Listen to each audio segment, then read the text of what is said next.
Okay, this is going to be the last video on Lesson 7. It's Part 5. It's for University of St. Thomas, Math 005. And it's really a brief summary of parallel lines, perpendicular lines, and kind of plotting a line parallel or perpendicular to another line that information is given about. So parallel lines, the symbol for parallel lines is two lines straight up and down. And their parallel lines have two factors. Actually, both parallel lines and perpendicular lines have two factors that you have to have in order for those to be parallel or perpendicular. So in the case of parallel lines, the slope must be the same, and you must have different y-intercepts. The reason you have to have a different y-intercept is because if you have the same slope and the same y-intercept, it's the same line. It is not parallel. So an example that I give here is y equals 3x plus 4 and y equals 3x minus 5. The slopes are the same. The y-intercepts are not. All right, and that is what makes them parallel to one another. For perpendicular lines, this is usually written in mathematics as an upside down T. It's indicating that it is 90 degrees.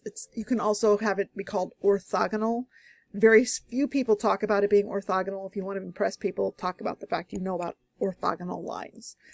For perpendicular or orthogonal lines, you have to have opposite signs on the slope, and the slopes must be reciprocals of one another.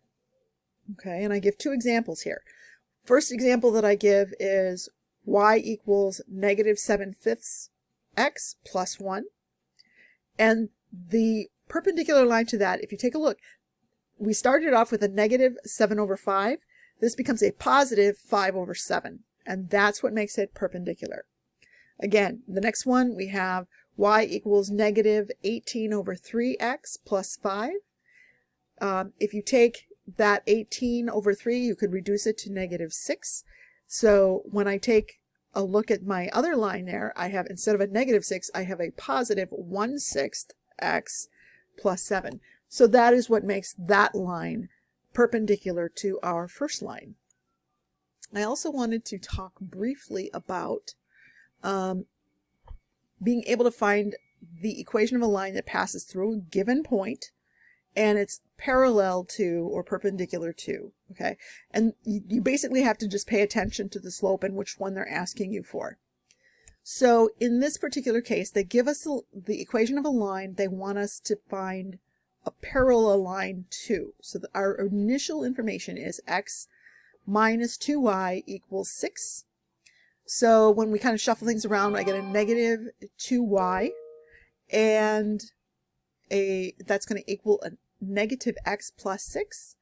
When we go ahead and divide that by the negative 2, we get y equals 1/2 x minus 3. So our slope in this case is going to be a 1/2. All right, so we know that our slope is 1/2. We are looking for a parallel line, so it must be the same slope. All right, so we've got four. We're told this point is negative 1 and 4. We're going to substitute that values in for our x and our y. So our y in this case is a 4, and that's going to be set equal to 1/2 times a negative 1, right? That's our x value, plus b. We still have to solve for b.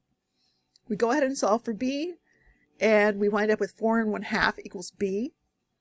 So our parallel line here is going to be y equals 1/2 x plus 4 and 1/2. You could also have it 9/2, that same number. So that would be how you would go ahead and solve for finding a parallel or perpendicular line. Perpendicular, again, you just have an opposite sign, and you'd have a reciprocal, and instead of having it be the same. All right, and that is how you would go ahead and solve those.